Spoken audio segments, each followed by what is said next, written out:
السلام علیکم ورحمت الله وبرکاتو. دی ولسم در څلورمه برخه ده. عنوان په قرآن کریم کې د خاص اسم یعنی اسم معرفه دریم ډول پیژندنه. اعوذ بالله من الشیطان الرجیم. بسم الله الرحمن الرحیم. انا انزلناه قرآنا عربیا لعلکم تعقلون. سورة یوسف دوهم نمبر آیت ترجمه دسته. بشک مو قرآن په عربي ژبه نازل کړ چې تاسو پوه شئ او عقل وکاروئ. الله جل جلاله قرآن په عربي ژبه نازل کړی، نو زموږ او ستاسې هدف دا ده چې د قرآن ژبه زده کوو، عربي ژبه زده کوو او په خپله ژبه یې زده کوو، تر څو موږ وکولی سو د تلاوت تر څنګ د قرآن په معنا هم پوه سو. کله چې په معنا پوه سو، موږ کولی سو چې په قرآن کې تدبر وکړو. نننۍ موخې مو څه دي؟ قرآن کریم کې د خاص اسم یعنی اسم معرفت دریم ډول پیژندنه ده په سورة الاخلاص لومړی نمبر آیات او څلورم نمبر آیات. په قرآن کریم کې د خاص اسم یعنی اسم معرفت دریم ډول پیژندنه ټول ضمیرونه، هدف له ټول ضمیرونو څه دي؟ انشاءالله په دې اړه به زه مفصلا معلومات درکړم.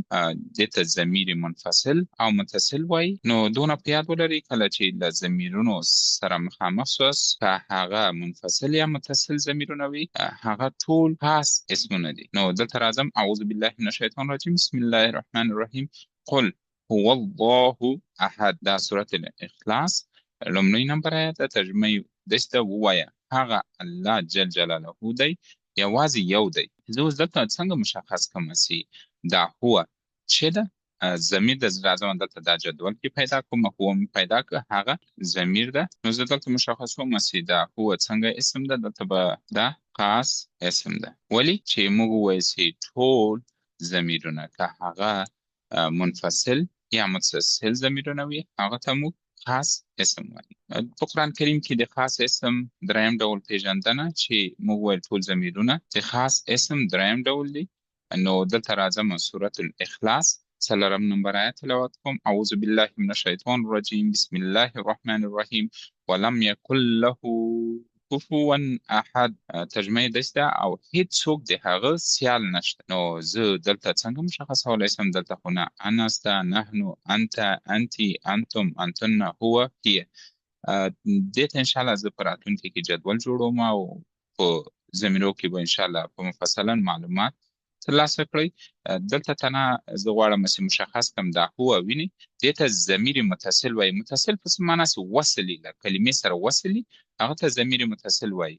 نو دلته مشخصومینې د هغه ما پیدا کړ چې دا څه ده. دلته به زه تاسو ته په نښه کړم. دلته ویني هو دا څنګه اسم ده. که څوک درته وایي ته به ورته وایي چې خاص اسم ده.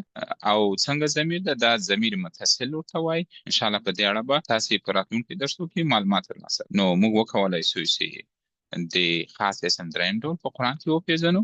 کله چې تلاوت کوو انشاءالله دا ګرامر په قرآن کې تطبیق کړئ. د نننۍ درس لنډیز په قرآن کریم کې د خاص اسم دریم ډول مو وپېژندل په سورة الاخلاص لومړی نمبر آیت او څلورم نمبر آیت. نو له ټولو څخه مې دا هیله ده چې سورة الکوثر تلاوت کړئ، وروسته یې پښتو ترجمه وګورئ.